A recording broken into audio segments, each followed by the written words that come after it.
Captain Sully Sullenberger knows what it's like to make a split-second decision. He did so back in 2009 when he landed U.S. Airways Flight 1549 in the Hudson. I asked Captain Sully if flight simulators are a vital tool to keeping pilots sharp. Well, it certainly helps.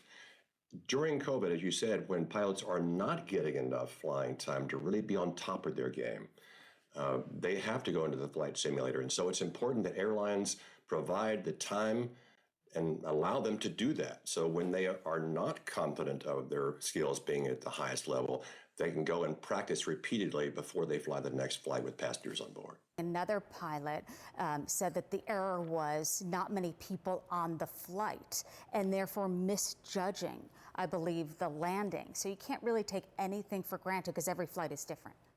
Yeah, and that's really a challenge because, for decades, pilots have been used to flying airplanes that are mostly full these days. And if you fly an airplane that's nearly empty and is very light, it's going to climb much more rapidly. And it makes it more important to start your level off early to make sure you don't overshoot your altitude. That's just one example. So, we have this safety net that we developed in which pilots cross-check each other in the performance of the airplane.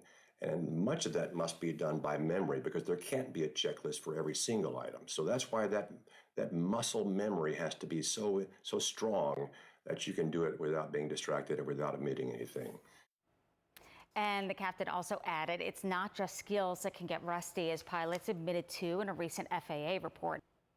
In an airplane cockpit, there's sometimes a lot going on, and it happens really fast when you're traveling 500 miles an hour. So pilots have to be way ahead of the airplane. You must have already gone 50 miles ahead in your mind because that's where your airplane is going to be in just a few minutes.